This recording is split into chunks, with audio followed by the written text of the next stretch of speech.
นี่คือเป็นภาพรอยพระบาทอยู่บริเวณวัดธรรมหินตาดบ้านนาอ่างตำบลนาตาลอำเภอเตางอยนะผู้ข่ามาทางคำผสมมื้อนี้มาบริเวณวัดหินตาดบ้านนาอ่างตำบลนาตาลอำเภอเตางอยได้พามาชมรอยพระบาทบักขี้ใหญ่นี่อยู่บริเวณวัดวารามของหลวงปู่เบี้ยนหมวกนี้มีหินนะหินตัดก้อนนึงนี่สี่เหลี่ยมนี่มีหินตัดก้อนนึงได้นี่คือหินตัดก้อนนึงสี่เหลี่ยมนี่ใกล้ๆครับพันรอยพระบาทนี่มีหัวหินตัดได้หินตัดก้อนนึงบักใหญ่ได้เรียมมันเห็นหัวพระบาทนี่หัวพระบาทบักที่ใหญ่ทีเดียวนี่อยู่บริเวณวัดวารามของวัดหลวงปู่เบี้ยนบ้านนาอ่างตำบลนาตาลอำเภอเตางอยนี่ข้าปานคำผสมมันนี่พามาชมรอยพระบาทอยู่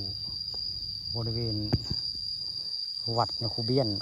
บ้านนาอ่างตำบลนาตาลอำเภอเตางอยเรียกว่าวัดหินตาดแล้วนี่แล้วก็มีต้นหมากละโมงนี่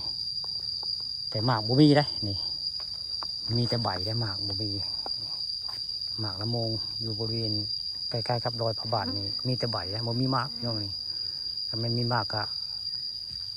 กินเบิ่งกระหวานได้หมากละโมงหมากมันนี่ก็เป็นใบไม้ล้นใส่พี่น้องมีน้ำได้ปูหน้าฝนเนาะมาหน้าฝนยุงความหลายได้มานี่ยุงความหลายได้นี่บริเวณวัดคูเบียนนี่อึมครึมในบริเวณนี้ดูทั้งเทิงนะนี่แล้วก็เลี้ยวพุ่นก็สิเห็นได้อันเจดีย์สร้างยังบ่เลี้ยวพี่น้องนี่สร้างยังบ่เลี้ยวได้รอคนมีบุญมาสร้างไว้ไงนี่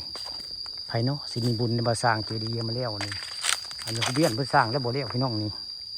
เพิ่นสร้างไว้หลายปีได้เพิ่นตุยแล้วตุยปะเลยยุติการสร้างว่าไงนี่คือโครงสร้างเจดีย์วัดหลวงปู่เบี้ยนวัดหินตาดบ้านอ่างตำบลนาตาลแล้วนี่สร้างยังบ่เรียกได้รอคนมีบุญมาสร้างมาแปลงกะคือว่าใส่เงินกะสิบหลายปานใดอันช่วงนี้มันโครงสร้างเรียกพี่น้องนี่เหลือแต่ประดับประดากะสิเลี้ยวว่าไงนี่โครงสร้างคนนี้แต่ว่า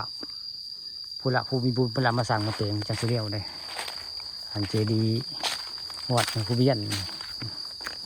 สั่งหลายปีแล้วเบิ่งแล้วนี่คือเป็นภายในของ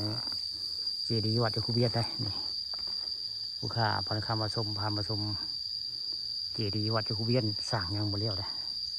โอ้ยเมียงอันจ่าควายกระตอมเทพี่น้องตรงหูตำตาแท้ในป่าในหลายแท้ผู้แม่ขีตาควายความโตมดีแท้เพิ่นนี่แหละคือเจดีย์สร้างยังบ่เรียบพี่น้องเจดีย์วัดหลวงปู่เบี้ยนบ้านอ่างตำบลนาตาลหรือว่าวัดหินตาดนะหมองนี่สร้างเปลงยังบ่เรียบได้อยู่ทางเทิงของวัดเพิ่นได้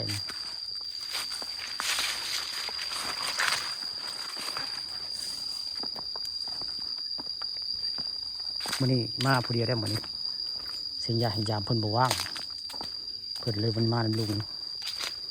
นี่ลุงมาพอดีได้มื้อนี้ละ